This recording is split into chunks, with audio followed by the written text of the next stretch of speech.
കാരണം ആരോഗ്യമുണ്ടാകുമ്പോഴും ആരോഗ്യമില്ലാതിരിക്കുമ്പോഴും ചെയ്യുന്നതിന് വ്യത്യാസമുണ്ട്. നമ്മളിപ്പോൾ എല്ലാം വിട്ടൊഴിഞ്ഞപ്പോഴാണ് നമ്മൾ അള്ളാഹുവിനെ ശരിക്കും മനസ്സിലാക്കിയത്.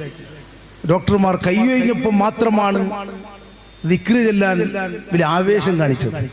നേരെ മറിച്ച് അള്ളാഹു ആഫിയത്തും ആരോഗ്യമൊക്കെ തന്നപ്പോ അതൊന്നും ഒരു ഓർമ്മയിലില്ല, അതൊക്കെ മറന്നുകൊണ്ടുള്ള ഒരു ജീവിതം. അങ്ങനെ ഉണ്ടായിക്കൂടാ. ഏത് സമയത്തും നല്ല ആഫിയത്തുണ്ടാകുമ്പോൾ സുബ്ഹാനല്ലാഹ് ലക്ഷക്കണക്കിന് ദിക്ർ നമ്മൾക്ക് ചെല്ലാൻ സാധിക്കണം. അള്ളാഹു തൗഫീഖ് ചെയ്യുമാറാകട്ടെ.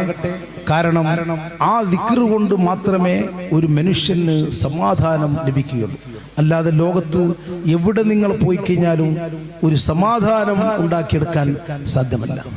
എത്ര വലിയ പ്രയാസങ്ങൾക്കും എത്ര വലിയ പ്രശ്നങ്ങൾക്കും പ്രാരാബ്ധങ്ങൾക്കും എവിടെ പോയി ചെന്ന് കഴിഞ്ഞാലും